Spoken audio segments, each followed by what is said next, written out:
Caríssimos irmãos, vamos então dar continuidade ao assunto, analisando agora a questão das espiritopatias. Muito bem. Nós vimos que a mediunidade, na sua fase de eclosão, ela pode trazer problemas.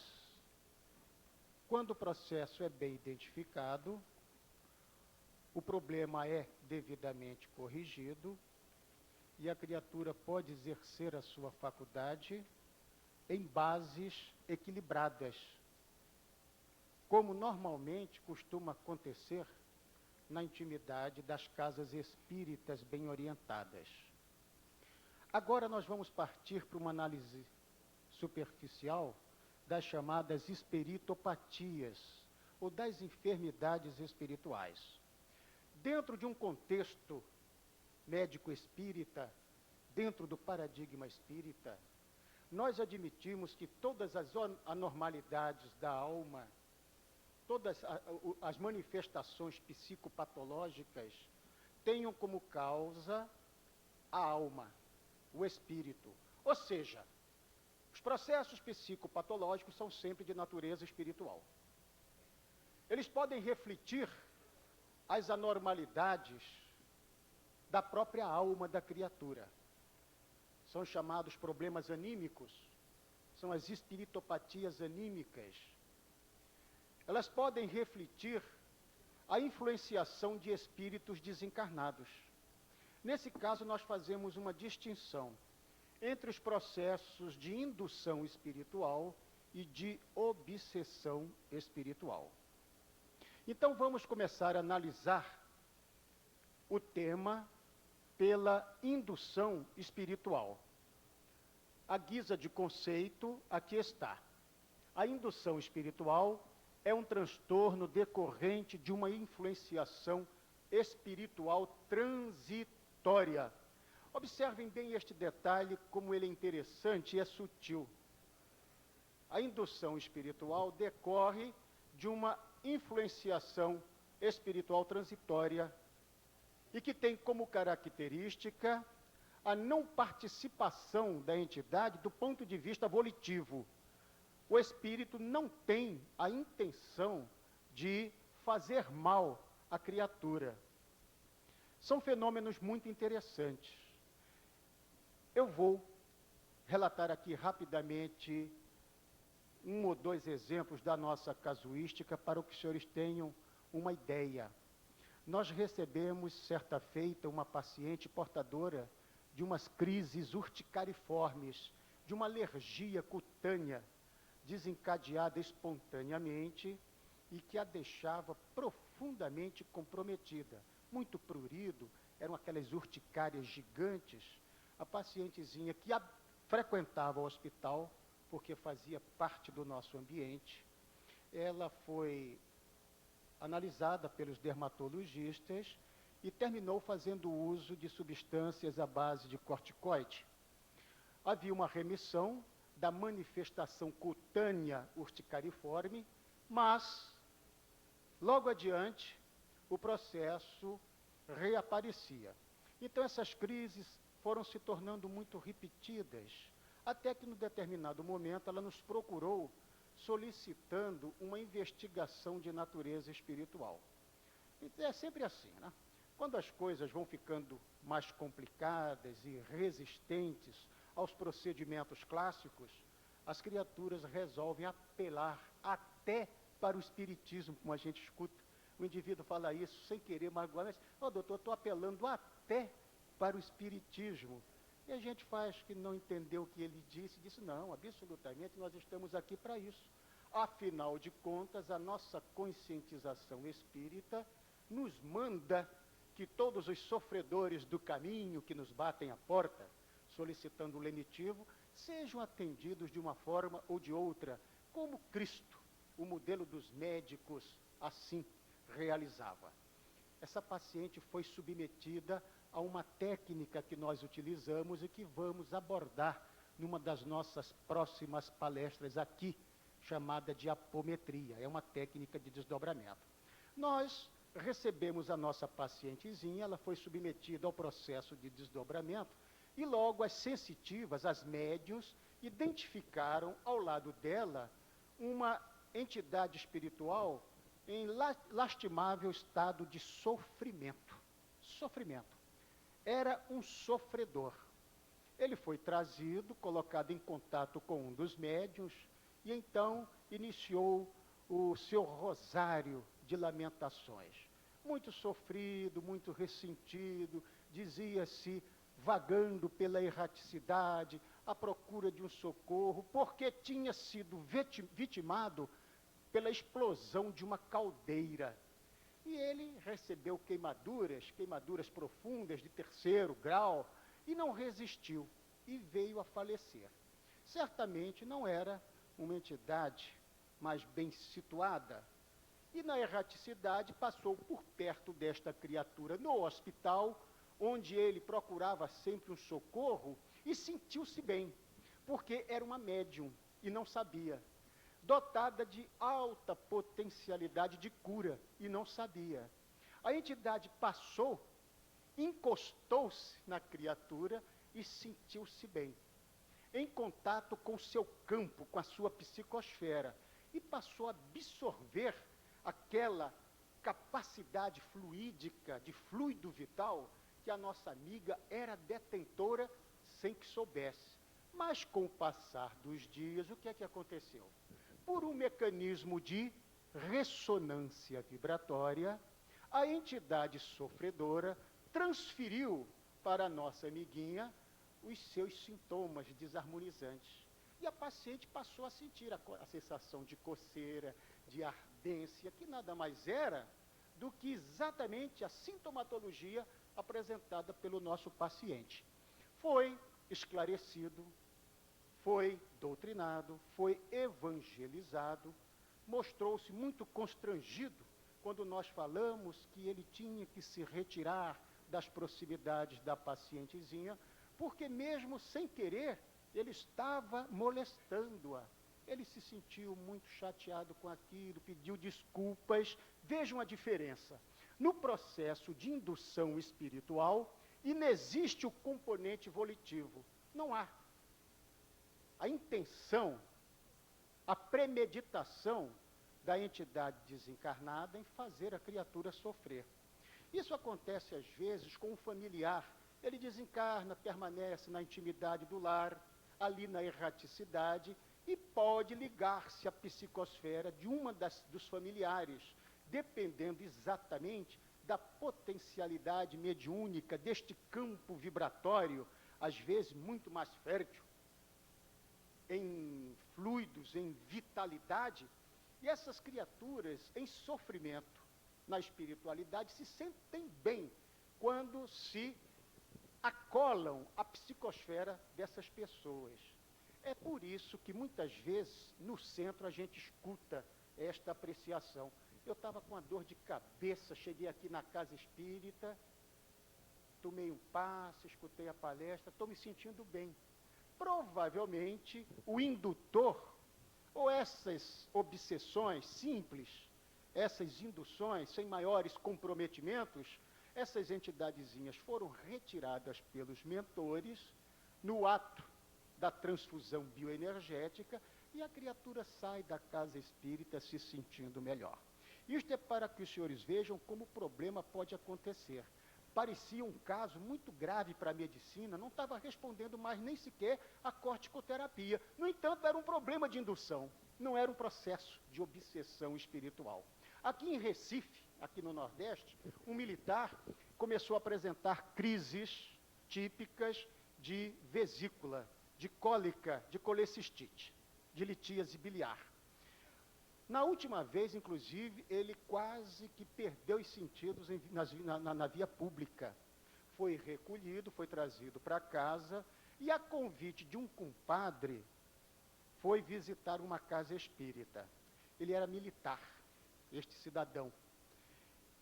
Consultou-se no Hospital Geral de Recife, que é um hospital do Exército que tem aqui em Recife, e recebeu do cirurgião, Quem é de Recife deve lembrar-se do Dr. César Montezuma, era um cirurgião muito conhecido em Recife, e o Dr. César Montezuma disse, olha, provavelmente, Lauro, você tem um problema de vesícula, eu vou fazer a radiografia contrastada, mas vá se preparando para entrar no bisturi. Antes que isso acontecesse, o compadre dele, que era um capitão, disse assim, você não gostaria de ir numa casa espírita? Ele disse, mas eu não sei, o problema é físico, a dor é para valer. Eu quase que desmaiei na última. Disse, mas vamos lá numa casa espírita, não tem nada, pelo menos serve como uma preparação para a sua cirurgia. O Lauro foi e lá defrontou-se com a seguinte situação. O espírito que se manifestou era um soldado, um militar americano. Desencarnou na Guerra da Coreia, vítima de um estilhaço. Explodiu o petardo e um estilhaço comprometeu a área hepática. E este militar americano veio a falecer em campo de batalha. Ninguém sabe como esta criatura, em suas andanças pela erraticidade, chegou aqui do Brasil, em Recife, e ligou-se à psicosfera do Lauro. E passou o Lauro a apresentar todo aquele problema, aquele mal-estar. A entidade foi devidamente orientada, foi doutrinada, foi retirada, e no dia seguinte o Lauro estava bem. Este fenômeno eu conheço perfeitamente, porque o Lauro era o meu pai. A partir daí, Lauro tornou-se espírita. Muito bem, meus amigos, então fica as características da famosa indução espiritual, que alguns chamam de encosto. Nada mais é do que uma influenciação transitória, onde não existe o componente volitivo, melhora com passes magnéticos, e o espírito indutor logo responde ao esclarecimento doutrinário. A recuperação nesses casos é quase que imediata. A segunda espiritopatia que eu gostaria de mencionar aqui para os senhores é a obsessão espiritual. A obsessão espiritual, ela nos permite seminários de 12 horas. Eu vou só, como disse o Ricardo de Bernardi, mais uma vez falar que é um distúrbio consequente à ação maléfica persistente e intencional de um ou mais espíritos. Isso, dentro do contexto doutrinário, é sobejamente conhecido. Entre as centenas de modalidades, os muitos tipos, eu referenciei, porque quando há tempo, eu converso sobre obsessão simples e complexa. Esse critério de obsessão complexa é, digamos que, uma conceituação mais moderna dentro do campo da pesquisa espiritual. Provavelmente nós conversemos aqui, vamos conversar sim ainda sobre obsessão complexa e fazer o diagnóstico espiritual, do ponto de vista espiritual, com o que nós chamamos de obsessões simples. Não é aquela obsessão simples caracterizada por Kardec, é outra coisa. Existem as obsessões individuais, coletivas, as paradoxais e as oníricas. A obsessão paradoxal é interessante. Obsessão paradoxal acontece muito, sabe de que forma? Entre vivos. É aquela mãe muito exigente, aquela mãe muito ciosa, que exerce um poder de castração sobre o filho ou a filha, que não deixa que a filha tome nenhuma iniciativa. Ela só veste um vestido, um sapato, se a mãe determinar. Não sai sozinha, não pode ter um namorado, não pode ir a um baile, não vai a um cinema, porque a mãe acha que está fazendo um bem, quando, na verdade, exerce um processo de obsessão paradoxal, porque se ela desencarna, esta filha ou filho vai sofrer a influência dessa entidade. Os senhores imaginem, hein? Por quanto tempo? Sem que nós, dentro do nosso campo clínico, tenhamos condições de identificar a causa real do problema. É a chamada obsessão paradoxal. E a obsessão onírica é aquela que está relatada no nosso livro, tem um capítulo com esse título, onde nós mostramos que, em grande parte dos casos, nós somos vitimados pelas chamadas obsessões oníricas, aquelas obsessões que se processam durante o sono físico. E no livro existe um exemplo de um caso bem característico, onde, inclusive, nós descrevemos o emprego das chamadas terapias desobsessivas de alta eficiência, que é uma terminologia que, atualmente, dentro deste contexto de pesquisa médico-espírita, nós já estamos utilizando e divulgando. Mas vamos passar adiante, porque o tratamento, no caso da obsessão, eu não vou falar agora sobre obsessão. Em outra oportunidade, a gente vai tecer considerações mais profundas. A desobsessão clássica, a desobsessão de alta eficiência e o próprio esforço autoevangelizador, porque sem este esforço, meus amigos, o problema torna-se muito mais complicado. E a gente sempre faz com que o paciente entenda que este esforço de autoevangelização faz parte integrante do processo terapêutico desobsessivo. Mas vimos aqui as induções, as obsessões. As obsessões se diferenciam das induções, por quê? Porque é o componente volitivo. O espírito deseja fazer o mal. Ele tem a intenção de prejudicar a criatura. É um pouco mais complicado o processo, porque nós temos que lutar contra verdadeiras artimanhas, às vezes, engendradas por estes espíritos. Mas vamos deixar isto para depois. O que eu gostaria de conversar com os senhores dentro desta temática das espiritopatias é exatamente o que se refere às patologias anímicas. Esses processos de auto-obsessões, de correntes mentais parasitas autoinduzidas, os estigmas kármicos, os desajustes reencarnatórios e as ressonâncias vibratórias com o passado. Então vamos iniciar rapidamente, mencionando alguma coisa sobre as chamadas correntes parasitas mentais autoinduzidas. Isto é um verdadeiro síndrome, é uma verdadeira síndrome. Síndrome é uma terminologia médica que significa conjunto de sinais e sintomas que caracterizam uma determinada afecção. Essa palavra já não é mais tão utilizada na medicina, ela já extrapolou os limites da ciência e hoje a gente encontra aí, no meio leigo, o emprego da terminologia inclusive até um filme, se eu não me engano, com o título de Síndrome da China, né, Síndrome do Pânico. As revistas estão sempre analisando essa situação.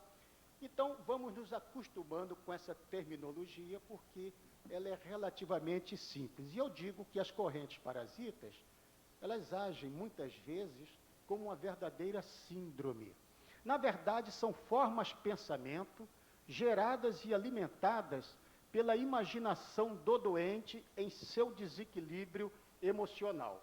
Vejam aí as muitas causas que nós podemos identificar. Por gentileza, mais para o alto, bem para o alto, para que todos possam ver. As causas dessas correntes parasitas mentais: indecisão, ansiedade, insegurança, distúrbios neuróticos, fobias, angústias, gosto mórbido, calúnias, sexo degradado. É interessante. A corrente parasita, ela é gerada pela nossa própria mente. Nada mais é do que fruto do nosso desequilíbrio emocional. Nada mais é do que fruto de uma neurose que nós vamos alimentando, de uma psiconeurose, um processo mais intensificado, que se constitui numa verdadeira corrente que gira em torno de um fulcro consciencial 24 horas por dia, levando a um processo de desgaste energético. Se eu começo a alimentar um determinado pensamento, um pensamento destrutivo, uma indecisão, por exemplo, insegurança, ansiedade e algum problema particular, gera este estado de ansiedade, eu me preocupo com um determinado fato e aquilo não sai da minha cabeça, da minha mente, eu gero correntes parasitas mentais autoinduzidas. Dentro de um determinado tempo, eu vou sofrer um processo de desgaste evidente. E termino com aquilo que os médicos conhecem como estresse mental, estresse, sensação de cansaço. Imaginem, senhores, que uma das grandes causas de correntes parasitas mentais autoinduzidas é o medo. Esses distúrbios neuróticos, fobias, angústias, pânicos, o medo. O medo é quase que o alicerce de uma série de manifestações distônicas responsáveis pelas correntes mentais parasitas autoinduzidas. O medo é um processo atávico, né? É um processo instintivo, temor. Parece até que nos tempos primitivos, ainda no início, quando a humanidade despertava para o seu processo evolutivo aqui no planeta Terra, e nós habitávamos as cavernas, enfrentávamos as feras gigantescas, e enfrentávamos as tribos inimigas, e nos escondíamos lá na intimidade destas cavernas, habitadas por morcegos, por animais, vivíamos eternamente em estado de tensão. Parece que esse temor ficou arraigado à intimidade do nosso espírito. Hoje, você diz para uma criança, vá ali naquele quarto buscar aquele livro, ela vai e diz assim, está escuro, não entro.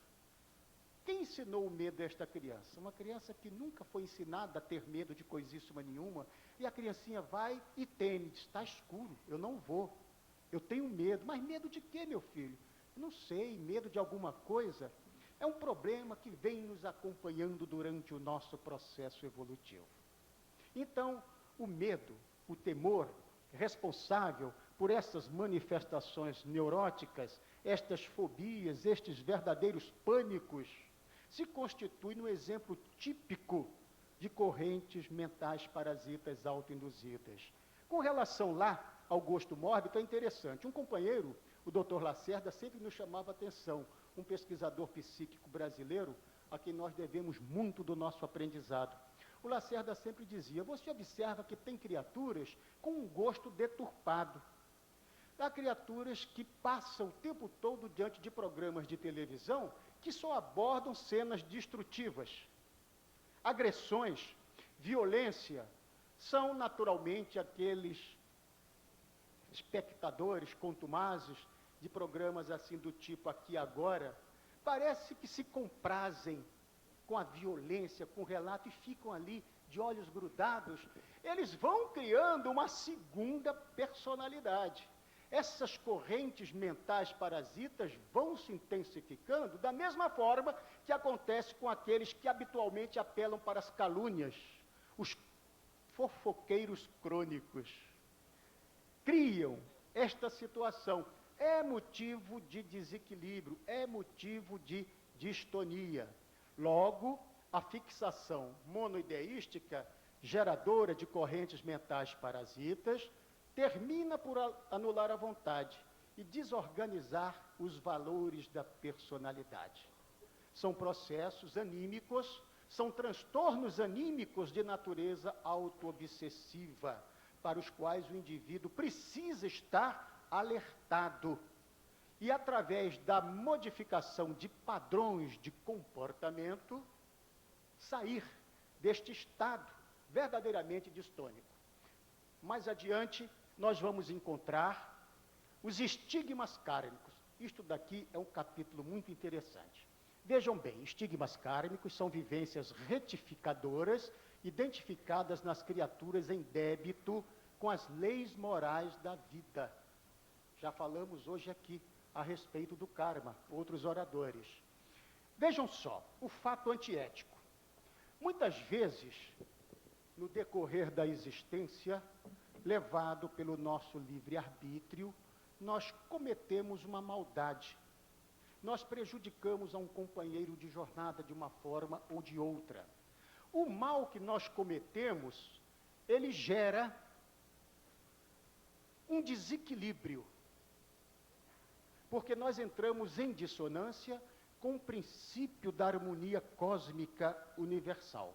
E todos nós estamos cingidos a este princípio da harmonia, que em última análise significa o karma, porque o karma, na verdade, significa ação, significa harmonia. Quando nós queremos fazer referência às consequências do mau uso do nosso livre-arbítrio, nós estamos fazendo referência não ao karma, a esta lei sagrada, que é a lei de ação, que é a lei que organiza todo o cosmos, que é a lei criadora. Nós estamos fazendo referência a uma segunda lei, a uma lei que decorre desta primeira, que é a lei do efeito. Karma é causa, é harmonia. Agora, quando eu cometo o fato antiético e entro em desarmonia psíquica, eu entro imediatamente em ressonância com a segunda lei. Esta lei pequenina, chamada lei do efeito. Esta é a grande causadora da miséria humana. Infelizmente, a lei do efeito é aquela lei que nos força no sentido da busca da reharmonia. E geralmente este trajeto se processa através de sofrimento, de dor. Muito bem. Quando nós cometemos o fato antiético, geramos como que um morbo que permanece aderido à tela eletromagnética do nosso corpo perispirítico. É o morbo psíquico. Ali ele permanece em estado de latência.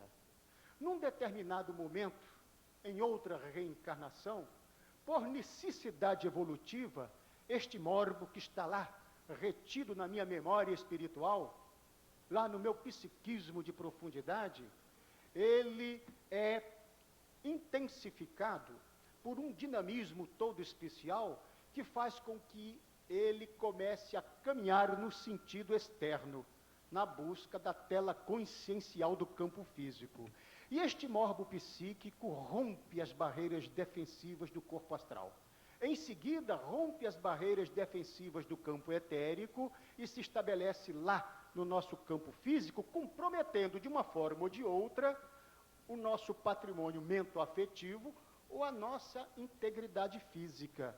Quando estamos diante de um deficiente mental, quando estamos diante de um deficientezinho físico, criaturas que já nasceram portando aquele problema, podemos estar diante de uma situação desarmônica. Podemos, porque nem sempre um portador de deficiência físico-mental é um espírito comprometido.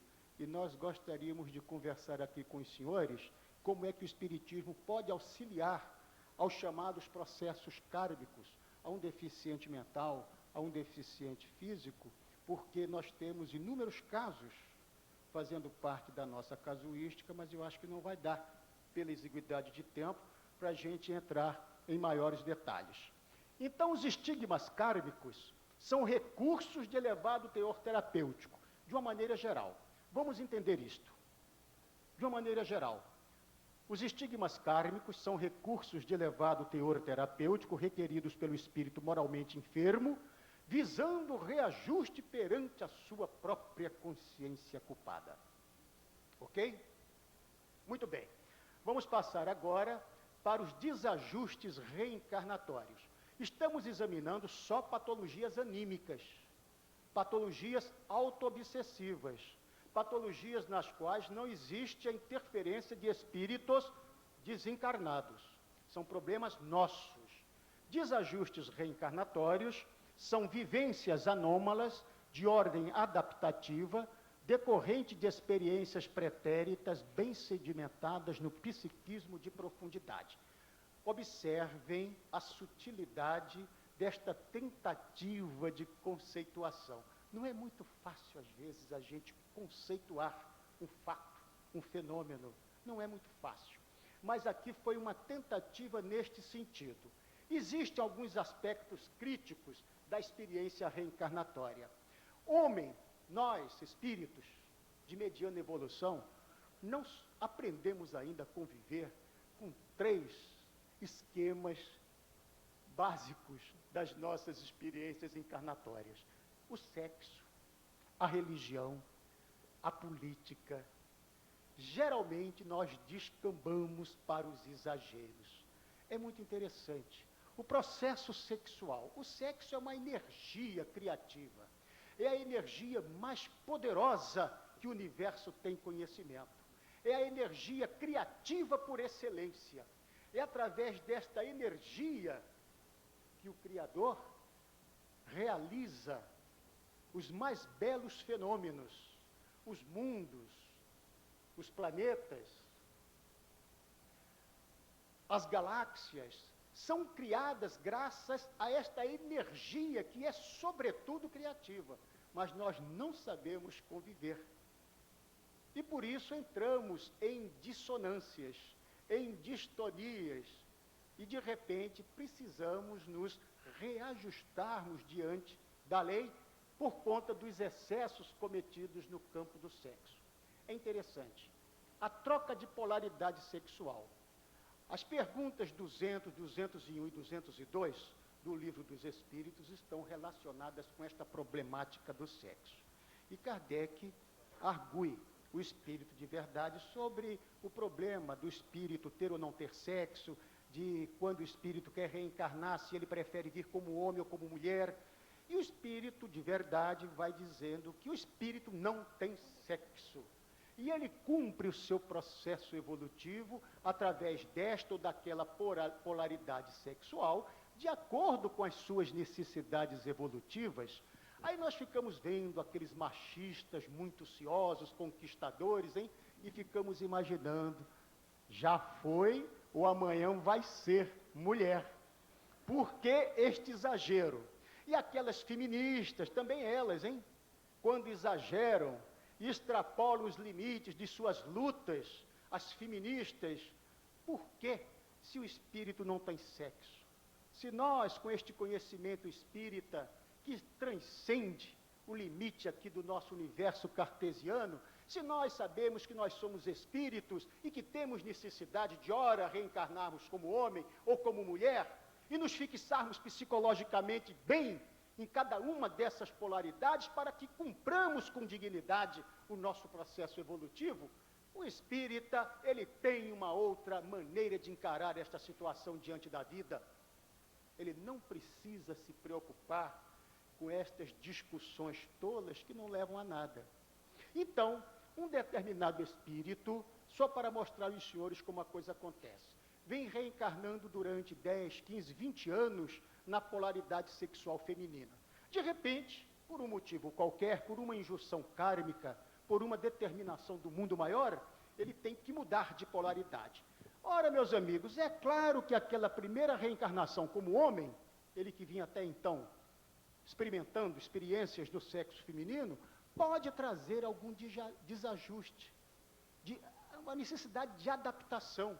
Anatomicamente, ele é homem. Psiquicamente, psicologicamente, ele ainda tem muito a ver com a polaridade oposta. É uma reencarnação de adaptação. As pessoas costumam confundir estas criaturas com homossexuais. E, na verdade, não são homossexuais, são transexuais. São espíritos que albergam uma determinada polaridade. Anatomicamente são homens, psicologicamente se comportam como se do sexo feminino fossem. E sentem dificuldade, e precisam de apoio e de orientação. Conhecemos indivíduos com essas características que chegaram a casar, a constituir família e que estão perfeitamente adaptados, sem que tenham descambado para os processos da homossexualidade, que é diferente. A homossexualidade é um distúrbio mais complexo do espírito. No campo da religião, a mesma coisa. Há indivíduos que reencarnam uma, duas vezes, e sempre ligados ao processo religioso, mas de uma forma muito intensa. São indivíduos que se abstraem do mundo comum, do mundo material, e ingressam na intimidade dos seus monastérios e vivem a vida de contemplação. A vida toda orando e pensando em Deus. De repente, esses indivíduos são trazidos por uma família e jogados aqui em Natal, uma família daquelas bem agitada, bem movimentada, e lá vem ele trazendo todos aqueles complexos adquiridos em duas encarnações às vezes, onde vivera 70, 80 anos, enclausurado lá no monastério, ele não está adaptado àquela movimentação, ele não atende aos apelos do sexo, ele não consegue conviver com a família, ele não consegue ter ligações com a sociedade. Imaginem, são aqueles esquizoides, são aquelas personalidades inadaptadas ao processo da vivência e que merecem ser melhor conhecidos pelos psicólogos espíritas. A mesma coisa lá, no campo da política, o indivíduo que deteve o poder de mando, o indivíduo que foi monarca, às vezes até por duas existências, que era um general, um conquistador, que teve tudo na mão, que ditava ordens, que tinha o poder de vida ou de morte das criaturas, de repente, é lá numa favela, um pobrezinho, ele se sente totalmente inadaptado, ele quer dar ordens, ninguém dá bola para ele quer comer filé, não tem coisíssima nenhuma, ele tem que trabalhar rudemente, e é uma vida toda, ele sente uma angústia que não sabe explicar. Exatamente uma vítima de um desajuste reencarnatório, a requerer, sobretudo, um processo muito acendrado de autoevangelização. E para encerrar, nós vamos aqui, nesses 3 minutos que nos faltam, falar rapidamente sobre esta síndrome da ressonância vibratória com o passado. São vislumbres fugazes, atenção os psicólogos, psiquiatras aqui presentes. São vislumbres fugazes de fatos vivenciados em uma outra equação de tempo, e que em certas circunstâncias, na encarnação atual, emergem do psiquismo de profundidade sob a forma de flashes ideoplásticos. Para encerrar, eu vou contar um caso resumido. Uma senhora nos procurou portando um processo de distonia neurovegetativa. Era este o diagnóstico médico. Ela era casada, professora, com um militar, casada com um militar, e tinha um filhinho. Era um casal relativamente ajustado. Essa criatura passou, então, a apresentar certos sintomas que nós chamamos de distônicos, sudorese de extremidades, taquicardia, reações ansiosas, insônia. O processo foi se complicando. Foi ao médico, ele passou um antidistônico, não resolveu. Voltou para casa, uma semana depois, 2 componentes novos surgiram na sintomatologia. Ela se dizia portadora de um remorso. Ela disse, eu não sei, é uma coisa que vem lá de dentro do meu espírito, um remorso. E afastou-se do relacionamento sexual com o marido. Quando isso aconteceu, ele se desesperou e procurou o psiquiatra. Disse, olha, o negócio está complicado, porque agora, além daquelas coisas que ela vinha apresentando, tem mais esse componente de aversão ao sexo e eu não sei mais como agir. Essa criatura voltou ao hospital, foi examinada pelo nosso psiquiatra, e ele viu que o caso era grave, porque, interessante, ela já apresentava, numa fase mais avançada de somatização, vômitos incoercíveis. Ela estava muito enfraquecida, desidratou, teve que ser baixada pela clínica médica, com o suporte da psiquiatria. Uma semana depois, não se chegou a nenhuma conclusão. Então, eu recebo no meu consultório um receituário grampeado do psiquiatra, que disse para o marido, procure aquele homeopata que talvez ele tenha uma solução. O marido entrou desesperado na nossa clínica e disse, olha aqui que o doutor mandou. E eu abri, estava escrito assim, Vitor, este é um caso para você. Naquela época eu tinha uma cabeleira assim bonita, como a do Ricardo, ela arrepiou, né? Eu digo, lá vem abacaxi. E do grosso, da psiquiatria, o paciente está internado em estado grave. Eu digo, meu amigo, sente-se, o que é que houve? Ele disse, o problema é este, contou e relatou. E nós não sabemos mais o que fazer. Eu digo, eu posso lhe falar o que é que o psiquiatra está imaginando que seja? Ele não tem coragem, mas tem honestidade. E eu sou meio maluco mesmo, eu sou espírita, o senhor não sabe que eu sou espírita? Ele está achando que o processo de sua mulher é de natureza espiritual. O senhor aceita? Ele disse, olha, nessa altura do campeonato, eu topo qualquer diagnóstico, desde que vocês me deixem essa mulher seu devido em harmonia, com a saúde que ela tinha alguns dias atrás. Eu digo, então vamos fazer o seguinte, vamos levá-la para o hospital espírita e vamos atendê-la mediunicamente em caráter de emergência hoje à noite. Peça ao seu psiquiatra para dar uma alta temporária, aqueles procedimentos todos, E à noite, no atendimento, para encerrar, à noite, no atendimento, nós fizemos o desdobramento da pacientezinha e as nossas médios que trabalham desdobradas identificaram o seguinte quadro. Disse, olha, o perispírito, ela está portando a vestimenta de uma sacerdotisa. É interessante, essa moça foi uma sacerdotisa, e é num passado, num pretérito mais próximo. Aí o nosso mentor, que era um médico árabe nessa ocasião, chamado Dr. Haddad, ele riu e disse assim, exatamente, foi um problema acontecido na reencarnação imediatamente anterior. Vamos dar um pulo, um salto quântico em direção ao processo e vamos nos situarmos nesta faixa encarnatória para vermos o que é possível fazer.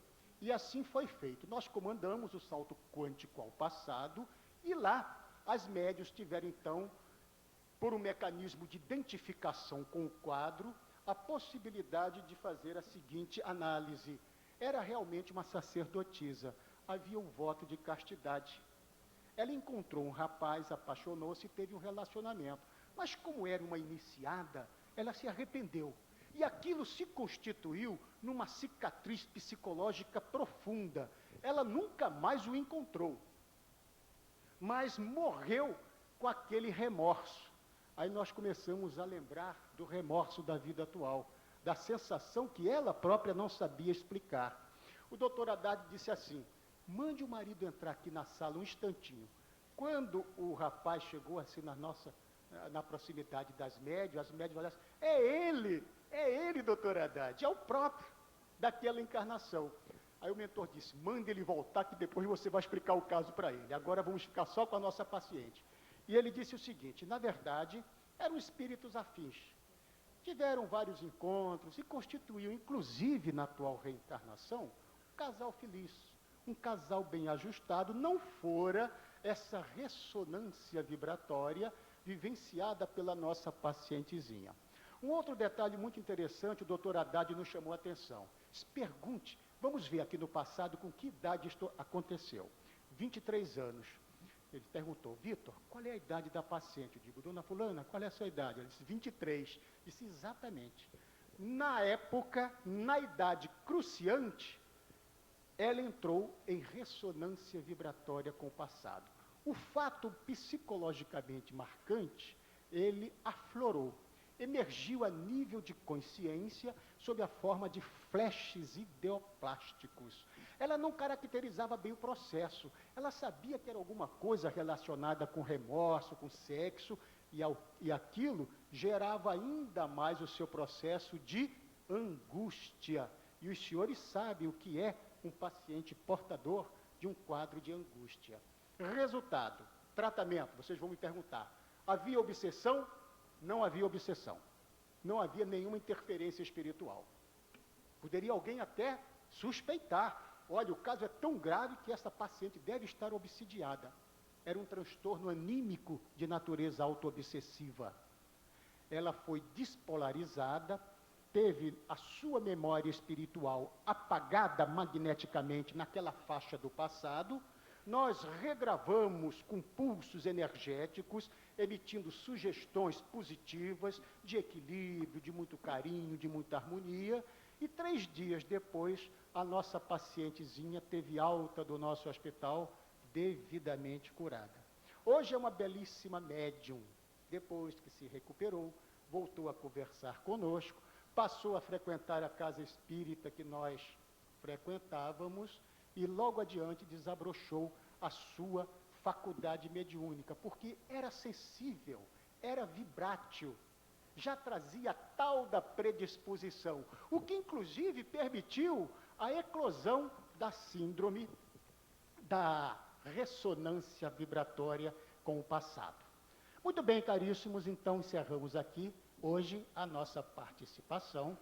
Amanhã, às 8 horas, da madrugada, estaremos aqui com outros assuntos, esperando contar com a presença de todos. Fiquem com Deus.